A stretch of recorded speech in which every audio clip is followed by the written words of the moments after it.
In this Icewind Dale vlog, we're going to explore the Avenger.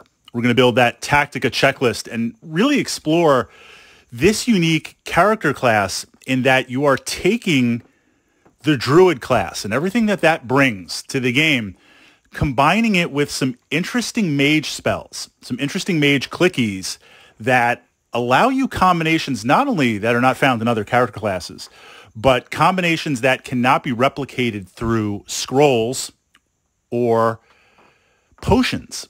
So this is a very, very unique class in that it can play like a druid or it can play like something else, almost like a dual class.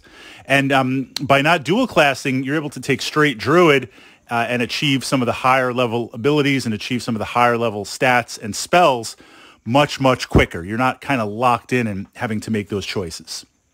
So jumping in, the first thing is the stats. With all of the custom kits, there's this idea where you gain some stuff, but you lose some stuff. What you lose with the Avenger, strength and constitution. The maximum that you can have is 16.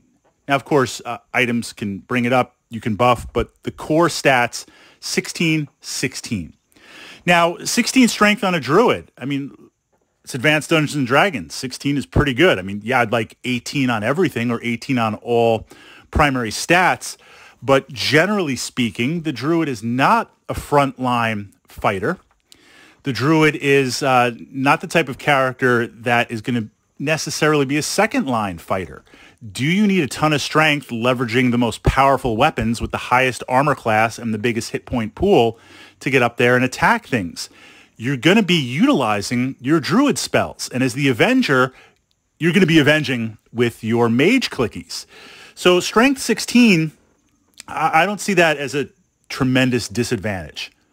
Constitution 16. Now, the various classes cap at Constitution levels. This is Advanced Dungeons and Dragons rules. It's not D&D 3X or D&D 5.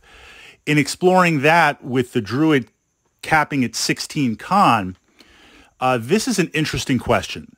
I don't want to give away any spoilers, but if you can boost to 18, any character class, if you can boost to 18, even if it doesn't take advantage of the hit point spread, fighters and other classes do, then as you gain access to certain items in certain situations, you can get natural regeneration if you can buff that high enough. It's kind of nice. If you're a completionist, okay, but otherwise, Constitution 16 on a druid, I think I'm okay with that. I'd always love 18s on everything. Rolling high, I'm sitting there. Fritz, how long did it take you to roll up this character? It took like an hour because I'm sitting there clicking till I get 94.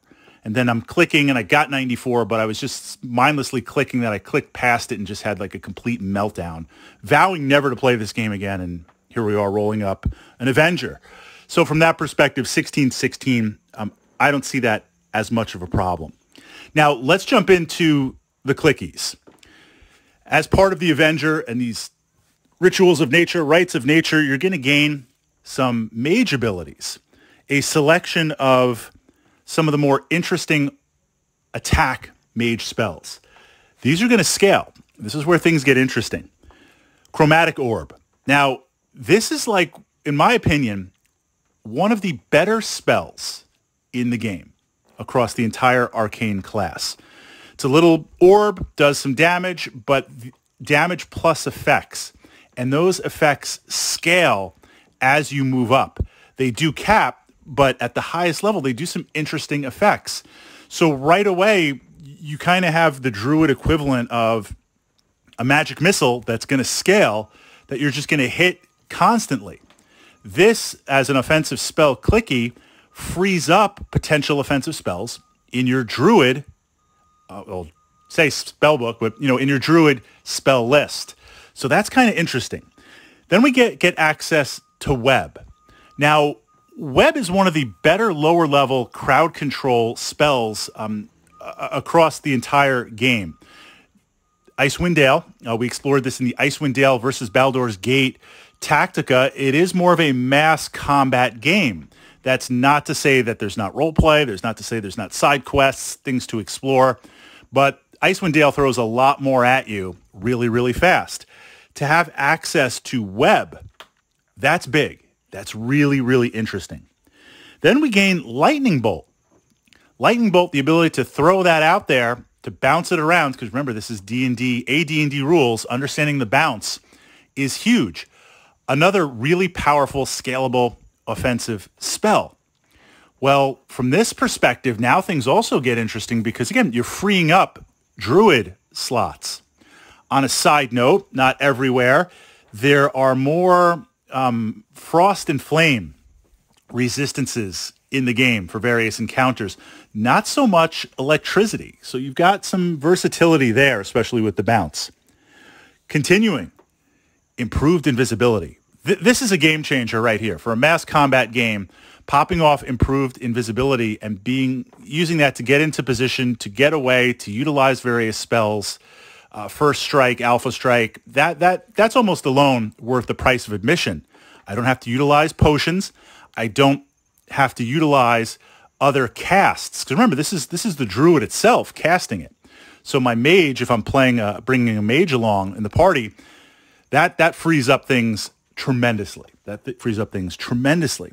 Then we do in with Chaos and Chain Lightning to kind of finish it off. So we've got offensive spells, we've got a little crowd control, and we've got some defense with the improved invisibility. That's amazing for what? 2 stats that aren't necessarily overly important to the druid anyway. Don't tell anybody. We don't want to readjust this class. Like, yeah, Wizard Slayer needs an adjustment. Shapeshifter, I love, needs an adjustment. Let's keep this as it is.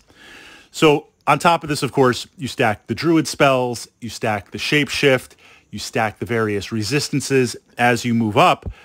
You have a clicky, aggressive, almost frontline spell type druid. Really a lot of fun to play. Works well with a party. Frees a lot of things up. Works well solo. This, I think if you're going to play the various kits, and this is just a matter of opinion. There's no like right or wrong in terms of Icewind Dale, and you're going to play all the character classes and all the character kits and everything. Shapeshifter's fun. Generic Druid is good. Avenger is one of my favorite classes to play if I'm playing Druid. It brings the best of the Druid to the game, but also brings these unique clickies to also utilize. Very potent, very powerful, very, very interesting.